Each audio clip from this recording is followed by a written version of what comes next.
En el marco del 25º aniversario de la Escuela Profesional de Derecho, hoy tenemos el grato honor de contar con la presencia del doctor Manuel Muro. Bienvenido, doctor Manuel Muro, a la Universidad Señor de Zipán y al programa Hablando de Derecho TV. Buenas tardes, encantado de estar aquí. Doctor, cuéntenos, ¿cuáles son los elementos esenciales que debe estar presente para que el contrato civil sea válido? Los contratos, a final de cuentas, son actos jurídicos. Por lo tanto, los primeros elementos que tiene que reunir el contrato, cualquier contrato, son los elementos comunes a los actos jurídicos. Estamos hablando de los sujetos, la capacidad de los sujetos, la expresión de la voluntad de esos sujetos dirigidas hacia un objeto. Y ese objeto a su turno tiene que ser un objeto que sea posible tanto jurídicamente como físicamente. Luego, la finalidad que persiguen las partes con el contrato tiene que ser lícita. Esos son los elementos esenciales generales.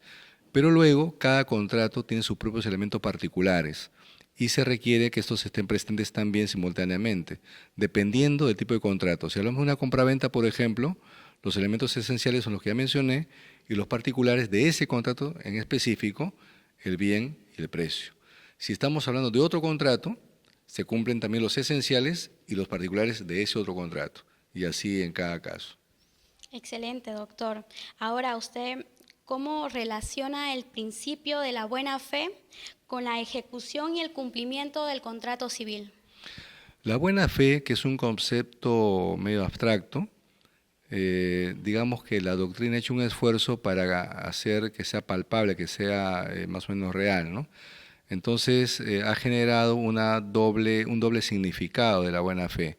La buena fe objetiva como el comportamiento que cada parte tiene que tener en el marco de la relación contractual, un comportamiento adecuado, y la buena fe subjetiva, que es la creencia interna de que cada sujeto, digamos, opta o procede convencido de la legitimidad de su derecho.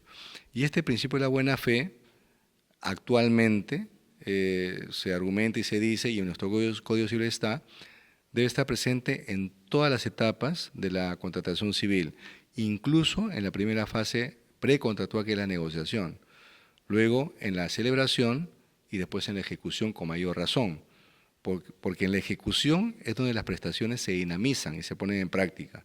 Por lo tanto, esa buena fe tiene que estar presente en ese estadio con mayor preponderancia. Excelente, doctor. Ahora díganos qué diferencia existe entre la capacidad de obrar y la capacidad de contratar en el contexto del contrato civil.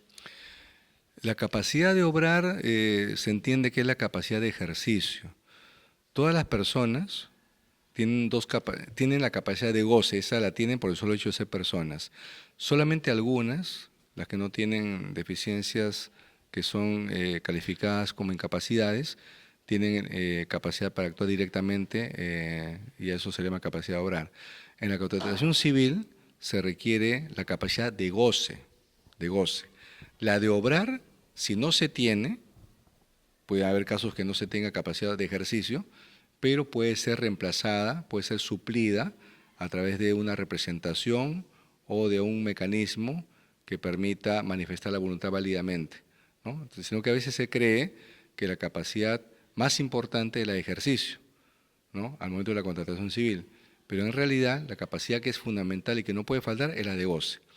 Si la de ejercicio o la de obrar no existiera, se puede suplir mediante mecanismos de representación u otros, como ya dije.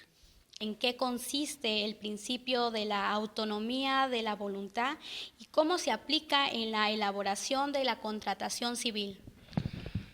La autonomía de la voluntad es un principio básico que está reconocido en la Constitución y que consiste en que las personas tienen un poder para decidir con quién contratan, cómo contratan y qué contenido le ponen a su contrato. Cuando yo digo que es un poder, es porque es una auténtica expresión de la libertad, de tal manera que es delegada por el Estado. El Estado delega en los particulares la posibilidad de autorregularse, y eso se llama autonomía. Entonces, salvo que se vulneren normas de orden público, normas imperativas o normas que vayan contra buenas costumbres, en cualquier otro caso, la autonomía privada es la que, digamos, prevalece incluso sobre la ley, ¿no? De modo que yo diría que la mejor forma de entender a la autonomía privada es enfocándolo como un poder de decisión, un poder jurídico, digamos, no voy a decir absoluto, porque tiene excepciones, pero un poder que las partes pueden usar para delinear sus propias relaciones contractuales. Y es lo que tienen que aprovechar en hacerlo correctamente, ¿no? Ok, muchas gracias. Y por último, ¿usted qué consejo le daría a los estudiantes de Derecho?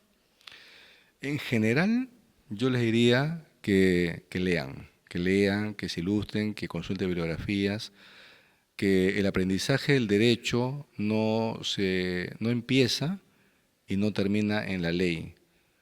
La ley es una expresión, digamos, textual de algunas reglas, pero lo que tienen que hacer los estudiantes es estudiar la razón de ser de las normas. Por lo tanto, tienen que ilustrarse con doctrina, con bibliografía.